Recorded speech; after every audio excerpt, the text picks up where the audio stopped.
นิยามความหังมีของทานมันคือการมีเงินล้นฟ้าหรือบอ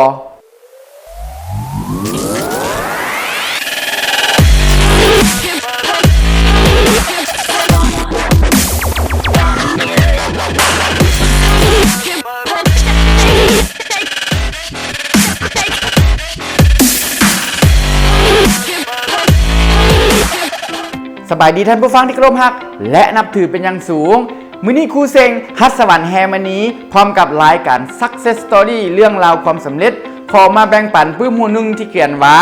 What rich people know and desperately want to keep a secret เขียนโดยท่านแบรนเชอร์ถ้าจะแปลเป็นภาษาลาวก็คือเม่นหยังคือ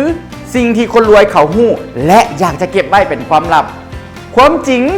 การที่มีเงินล้นฟ้านั่นมันบ่แม่นความรวยก็คือการที่ใช้ชีวิตอย่างสมบูรณ์แบบการที่ใช้ชีวิตอย่างมีคุณค่าและมีความหมายอยู่ในสังคมที่เราอยู่นั่นเองก็คือการมีอิสรภาพทางเวลามีอิสรภาพทางการเงินสิ่งสำคัญก็คือมีความหักความสัมพันธ์กับครอบครัว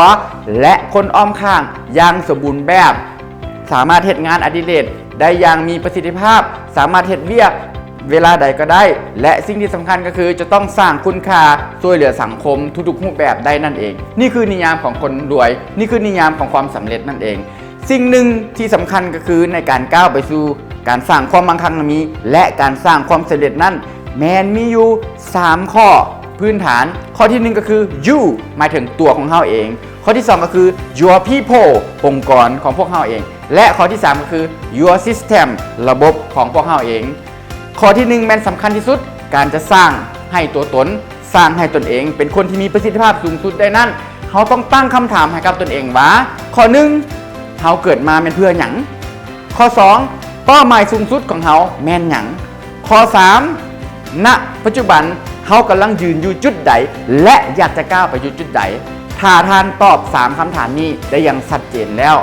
ท่านจะค้นพบตัวตนที่แท้จริงของท่านพร้อมเดียวกันนี้การสร้างให้ตนเองมีประสิทธิผลสูงสุดนั้นมันมีหลายๆองค์ประกอบบ่ว่าจะเป็นการสร้างระเบียบวินัยให้แข็งแกร่งบ่ว่าจะเป็นการสร้างร่างกายให้แข็งแกร่งการสร้างสมองให้เป็นอัจฉริยะหรือว่าการสร้างจิตใจให้สงบสุขการสร้างจิตใจให้มีความสุขและพร้อมเดียวกันนี้เราก็ต้องสร้างความคิดสร้างสรรค์และเรียนรู้นวัตกรรม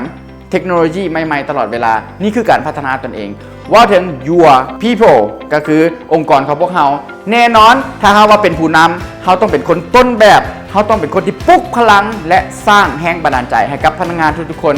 ด้วยการใส่คำว่า passion